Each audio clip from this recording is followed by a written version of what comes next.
السلام عليكم ورحمة الله وبركاته. الحمد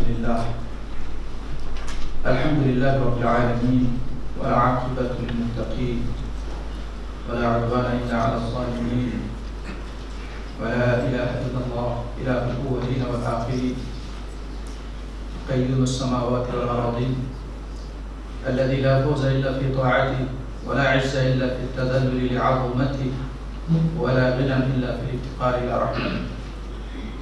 ونشهد أن لا إله إلا الله وحده لا شريك له، ونشهد أن سيدنا وحبيبنا ومولانا محمدا عبده ورسوله، صلى الله تعالى عليه وعلى آله وأصحابه وسلم تسليما كثيرا كثيرا. أما بعد، فأعوذ بالله من الشيطان الرجيم. بسم الله الرحمن الرحيم. أم حسبتم أن تدخلوا الجنة ولما يأتكم مثل الذين خلوا من قبلكم مستهم البأساء والضراء وزلزلوا حتى يقول الرسول والذين آمنوا معه متى نصر الله ألا إن نصر الله قريب.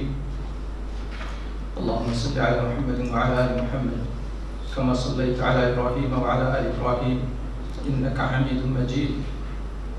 اللهم بارك على محمد وعلى آل محمد كما باركت على إبراهيم وعلى آل إبراهيم إنك حميد مجيد.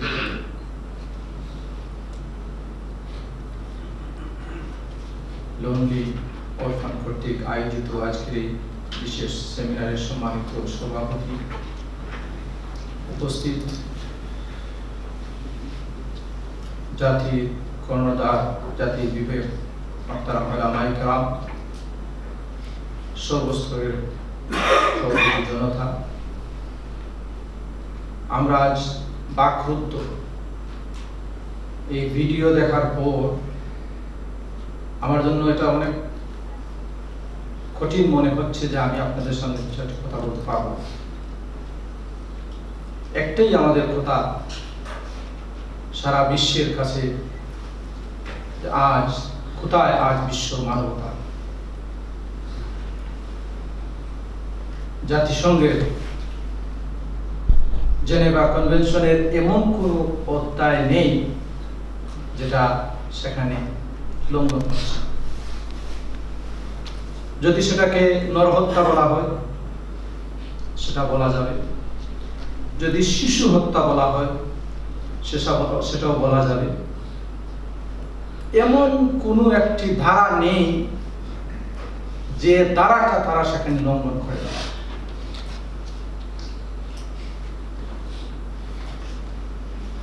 কিন্তু প্রশ্ন হলো, এত কিছুর পর আমরা বিশ্ব মানবতার বিবেকের যে সারা আশা আমাদের ছিল, যে দুনিয়াতে যে কোনো জায়গায় সামান্য ছোটখাটো দুই একটি ঘটনা যদি ঘটে, মিডিয়া এটার যে খাবারিজ দেয়, দিনের পর দিন, রাত দিন, 24 ঘন্টা এটার খাবারিজ দিতে থাকে। কিন্তু পৃথিবীর বুকে মানুষ হয়ে মানুষের সাথে এমন আচরণ করে, কিন্তু তাদের ব্যাপারে আজকে মানবাধিকার সংস্থাগুলো অথবা বিশ্বের রাষ্ট্রপ্রধান যারা রয়েছে, মানবিকভাবে তাদের কাছ থেকে যে আওয়াজ, তাদের কাছ থেকে যে কথা আসার ছিল, আজকে সারা বিশ্ব অবাক হয়ে তাদের দিকে তাকিয়ে আছে। আমার আলোচনার শুরুতে আমি বলতে চাই, কোরআনে কারীম আমাদেরকে আশান্বিত করে। যখনই এই ধরনের অবস্থার সম্মুখীন হয় মুসলমানগণ, ঈমানদারগণ, এর সাথে সাথে আল্লাহ তাআলা আল্লাহর পক্ষ থেকে আনসার দেন কি, আলা ইন্না নাসরাল্লাহি করিব। আল্লাহর সাহায্য জেনে রাখো, এই পর্যায়ে যখন পৌঁছে গেছে, আল্লাহর সাহায্য আসতে আর দেরি নেই। অবশ্যই আল্লাহর সাহায্য আসবে ইনশাআল্লাহ। আমরা এখানে সমবেত হয়েছি, আজকের এই বিষয়ের দুটো সাইড রয়েছে। একটা হলো মায়ানমারের মুসলমানদের অবস্থা, তাদের ইতিহাস। আমার বিশ্বাস তাদের ইতিহাসের দিকে আমাদের যাওয়ার প্রয়োজন নেই। আমরা সবাই জানি আরাকান মুসলমানদের ইতিহাস। 1430 থেকে 1784 বছর, 84 ইংরেজি পর্যন্ত প্রায় 3.5 শতাব্দী পর্যন্ত 48 জন মুসলিম শাসক একাধারে সেই দেশ পরিচালনা করে আসছে। 1784-তে যখন বৌদ্ধিস্টরা জোরপূর্বক মুসলমানদের কাছ থেকে তাদের সেই রাজ্য যখন ছিনিয়ে নেয়, এরপর থেকে ধারাবাহিকভাবে আজ পর্যন্ত মুসলমানদের উপর কতটুক জুলুম নির্যাতন হয়েছে এবং হচ্ছে তা সারা পৃথিবীর সমস্ত মানুষের চোখের সামনে। যাদের একটি রাষ্ট্র ছিল, যারা রুলার ছিল, শাসক ছিল, আজকে তাদের একটা সাধারণ একটা পাসপোর্ট, একটা নাগরিকত্বের সামান্যতম মানুষের যে অধিকার আছে, এই অধিকারটুকু আজকে তাদের নেই। আমরা দেখেছি আমাদের সাথে অনেক বার্মিজ, মায়ানমারের সাথে আরাকানের ছাত্ররা আমাদের সাথে মদিনা ইউনিভার্সিটিতে পড়াশোনা করেছে, যারা তাদের দেশে, যেহেতু তাদের কোনো দেশ নেই, তাদের কোনো পাসপোর্ট নেই, বাংলাদেশি পাসপোর্ট নিয়ে তারা আমাদের সাথে পড়াশোনা করেছে। কিছুদিন আগেও ডক্টর তাহের করে আমাদের এক সাথী, এখন মক্কাতে আছেন, উম্মুল কোরা ইউনিভার্সিটির প্রফেসর, এই দেশে সফরে এসেছিলেন, শেখ আব্দুল কাইয়ুম সাহেব আমাকে ফোন করে বললেন যে আপনার একজন সাথী এখানে এসেছে। আমি বললাম যে শেখ মেহেরবানি করে একটু আমার অ্যাড্রেস দিয়ে দেন, পাঠাই দেন। আলহামদুলিল্লাহ উনি আমার সাথে দেখা করেছেন। ওনার কাছ থেকে আমি অনেক কিছু জানার আমার সুযোগ হয়েছে। আমি বলতে চাই, এই ধরনের অনেক হাইলি এডুকেটেড, সব দিক থেকে যোগ্য লোকজন এই দেশের থাকার পরও আজকে তাদের সেই নাগরিকত্ব না থাকার কারণে, তাদের একটা দেশ না থাকার কারণে, একটা পাসপোর্ট না থাকার কারণে অন্য দেশের পাসপোর্ট নিয়ে এরা পড়াশোনা করবে। এই আরাকানদের জন্য এটা যথেষ্ট যে হারামাইন মক্কা শরীফ, মদিনা শরীফের ইমাম শেখ মুহাম্মদ আইয়ুব রাহিমাহুল্লাহ, এত বড় শাখসিয়ত, এত বড় ব্যক্তিত্ব, আল্লাহ তাআলা এই যুগ পর্যন্ত সেই আরাকানের ধারাবাহিকতায় এই যুগ পর্যন্ত এই ধরনের ব্যক্তিত্ব এই আরাকানের মাটিতে জন্মগ্রহণ করেছে। আমার বলার উদ্দেশ্য হলো, একটা হলো আরাকানিদের তাদের অবস্থান, এর সাথে সাথে আমরা যারা সারা পৃথিবীর মুসলমান এবং বিশেষ করে আমরা বাংলাদেশের মুসলমান যারা, আমাদের এ ব্যাপারে কি দায়িত্ব রয়েছে। একটা হলো যে তারা তাদের জন্য, তাদের দেশের জন্য তারা কি করবে, এর পাশাপাশি মুসলমান হিসেবে আমাদের কি দায়িত্ব রয়েছে। আজকে যদি এই প্রশ্নের উত্তর যদি আমরা না নিতে পারি, তাহলে আমাদের জন্য হয়তো বা কোনো একদিন এই ধরনের কঠিন পরীক্ষার সম্মুখীন হতে হবে। সম্মানিত উপস্থিতি, আমরা যদি ইসলামের শুরু থেকে যদি একটু গভীরভাবে আমরা চিন্তা করি, আমরা দেখতে পাই হযরত আবু বকর সিদ্দিক রাদিয়াল্লাহু তাআলা আনহু ইসলাম গ্রহণ করেছেন, মুসলমান হয়েছেন, আল্লাহর ইবাদত বন্দেগী করলে জান্নাতে যাবেন। কিন্তু আবু বকর সিদ্দিক রাদিয়াল্লাহু তাআলা আনহু নিজের সম্পদ সব কিছু বিলিয়ে দিয়ে হযরত বিলাল রাদিয়াল্লাহু তাআলা আনহুকে ফ্রি করেছেন। আরো এই ধরনের সাহাবায়ে কেরামদেরকে কেন ফ্রি করেছেন? শুধুমাত্র যদি ইবাদত বন্দেগী করাই যথেষ্ট হইতো, তাহলে আবু বকর সিদ্দিক রাদিয়াল্লাহু তাআলা আনহুর জন্য এই পদক্ষেপ নেওয়ার প্রয়োজন ছিল না। আজকে আমরা আল্লাহ তাআলার ইবাদত বন্দেগী করতে পারবো, কিন্তু অন্য মুসলমান, আমাদের প্রতিবেশী মজলুম মুসলমান, তাদের ব্যাপারে আমাদের কি দায়িত্ব রয়েছে সেটা আমাদেরকে চিন্তা করতে হবে।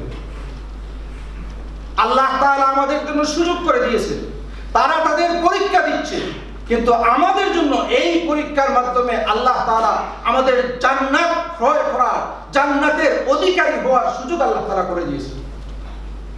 আজকে যদি আমরা তাদের পাশে দাঁড়াতে পারি, তাদের সাহায্য সহযোগিতা আমরা করতে পারি, তাহলে তাদের পাশে দাঁড়ানোর কারণে তারা তাদের ঈমানি পরীক্ষা দিচ্ছে, আমাদের ঈমানি পরীক্ষা আমরা যে তাদের পাশে দাঁড়াতে পারলাম, এর কারণে আল্লাহ তাআলা আমাদেরকে আমার জান্নাতের ফয়সালা আল্লাহ তাআলা করে দিতে পারে।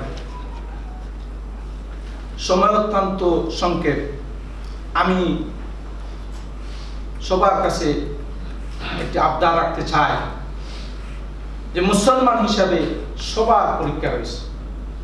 কোরআনে কারীমের যে আয়াত আমি তেলাওয়াত করেছি, আল্লাহ তাআলা বলেন, আম হাসিবতুম আন তাদখুলুল জান্নাহ ওয়ালাম্মা ইয়াতিকুম মাসালুল লাযীনা খালাউ মিন ক্বাবলিকুম মাসাতুমুল বা'সা ওয়াদ-দাররা ওয়া যুলজিলু হাত্তা ইয়াকুলা আর-রাসূল ওয়াল লাযীনা আমানু মা'আহু মাতা নাসরুল্লাহ। যে তোমরা কি ধারণা করো যে এইভাবেই তোমরা বেহেশতে চলে যাবে, জান্নাতে চলে যাবে, আর তোমাদের উপর এই ধরনের পরীক্ষা আসবে না যা তোমাদের পূর্ববর্তীদের উপর পরীক্ষা এসেছিল। এবং পরীক্ষার পর্যায়ে এমন বিপদ আপদ এমন হবে যে এমনকি রসুল পর্যন্ত এবং রসুলের সাথে ইমানদার যারা সবাই বলবে মাতা নাসরুল্লাহ। এই পর্যায়ে যখন চলে আসবে, এই ধরনের অবস্থা যতক্ষণ পর্যন্ত তোমাদের হয়নি, তোমরা কি মনে করো যে এইগুলা না হয়েই তোমরা সোজাসুজি জান্নাতে চলে যাবে? এরপর আল্লাহ তাআলা বলছেন, আলা ইন্না নাসরাল্লাহি কারীব। এই ধরনের অবস্থা যখন হবে, আল্লাহ তাআলা সাহায্য অত্যন্ত সন্নিকটে। আমি বলতে চাই ইতিহাস থেকে, ইসলামের ইতিহাস থেকে, দুই মহিলার কারণে আল্লাহ তাআলা দুই দেশের ইসলামের বিজয় দিয়েছিলেন। ওয়া হাজ্জাজাহ বলে এক মহিলার আর্তনাদের কারণে আল্লাহ তাআলা হাজ্জাজ ইবনে ইউসুফ এবং হাজ্জাজ ইবনে ইউসুফ মুহাম্মদ বিন কাসিমকে সিন্ধে পাঠিয়ে এই সিন্ধ এবং হিন্দ আমাদের ইসলামের ফয়সালা আল্লাহ তাআলা করেছিলেন। আর ওয়া মুতামিসিমাহ বলার কারণে ফতহে আমুরিয়ার মাধ্যমে এই রোমানরা যে মুসলমানদের দেশ দখল করেছিল, সেটার বিজয় আল্লাহ তাআলা করেছিলেন। আজকের এই মায়ানমারের মুসলমানদের আর্তনাদের কারণে আমাদের বিশ্বাস, আল্লাহ তাআলা আবার শুধু মায়ানমারের মুসলমানরাই নয়, সারা পৃথিবীর সমস্ত মুসলমানদের জন্য আল্লাহ তাআলার পক্ষ থেকে ওয়ালি, আল্লাহ তাআলার পক্ষ থেকে আমাদের অভিভাবক পাঠিয়ে, সালাহুদ্দিন আল আইবির মতো মানুষ আল্লাহ তাআলা পাঠিয়ে আমাদের এই অবস্থার পরিবর্তন করে দেবেন ইনশাআল্লাহ। কিন্তু রাসূল সাল্লাল্লাহু আলাইহি ওয়াসাল্লাম আমাদেরকে বলছেন, মাসালুল মুমিনিনা ফি তাওয়াদ্দিহিম ওয়া তারাহুমিহিম কামাসালিল জাসাদিল ওয়াহিদ ইযা ইশতাকা মিনহু উযুন তাদাআ লাহু সাইরুল জাসাদ বিস-সাহরি ওয়াল হুম্মা। যদি কোনো এক জায়গায় মুসলমানরা আক্রান্ত হন, সারা পৃথিবীর সমস্ত মুসলমান একই দেহের মতো, মানব দেহের মতো এটা ফিল করা, এটা আমাদের দায়িত্ব এবং এর জন্য আমাদের পদক্ষেপ নেওয়া। রাসূল সাল্লাল্লাহু আলাইহি ওয়াসাল্লাম বলেন, আল মুসলিমু লিল মুসলিমি কাল বুনিয়ান ইয়াশুদ্দু বা'দুহু বা'দা তুম্মা শাব্বাকা বাইনা আসাবিহি। রাসূল সাল্লাল্লাহু আলাইহি ওয়াসাল্লাম বলেন, একজন মুসলমান অন্য মুসলমানের জন্য একটি বিল্ডিং এর মতো। এই বিল্ডিং এর মধ্যে ইট, বালু, রড, অনেক কিছুর পর এই বিল্ডিং হয়েছে।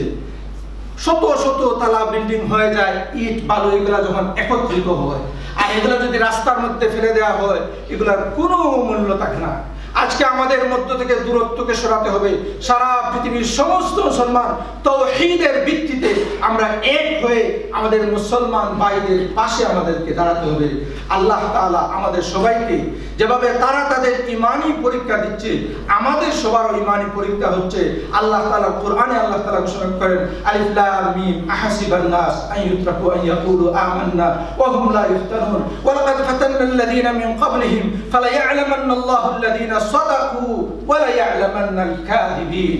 আল্লাহ তাআলা বলে যে দেখো, যারা বলবে আমরা ঈমান নিয়ে এসেছি, তাদেরকে কি এইভাবেই ছেড়ে দেওয়া হবে পরীক্ষা না করে? তাদের পূর্ববর্তীদের পরীক্ষা হয়েছে। আর ফালায়া'লামান্নাল্লাহু আল্লাযীনা সাদাকু ওয়া লা ইয়া'লামান্নাল কাযিবিন। আল্লাহ দেখতে চান ঈমানের দাবিতে কারা সত্যবাদী এবং কারা মিথ্যাবাদী। আমাদেরকে প্রমাণ করতে হবে ঈমানের দাবিতে আমরা সত্যবাদী। মুমিনদের পাশে দাঁড়ানোর জন্য আমাদের জান মাল সব কিছু উৎসর্গ করে আমাদের এই সত্যবাদিতা প্রমাণ করতে হবে। আল্লাহ তাআলা আমাদের সবাইকে তৌফিক দান করুন। ওয়া আখিরু দাওয়ানা আলহামদুলিল্লাহি রাব্বিল আলামিন। জাযাকুমুল্লাহু খাইরান।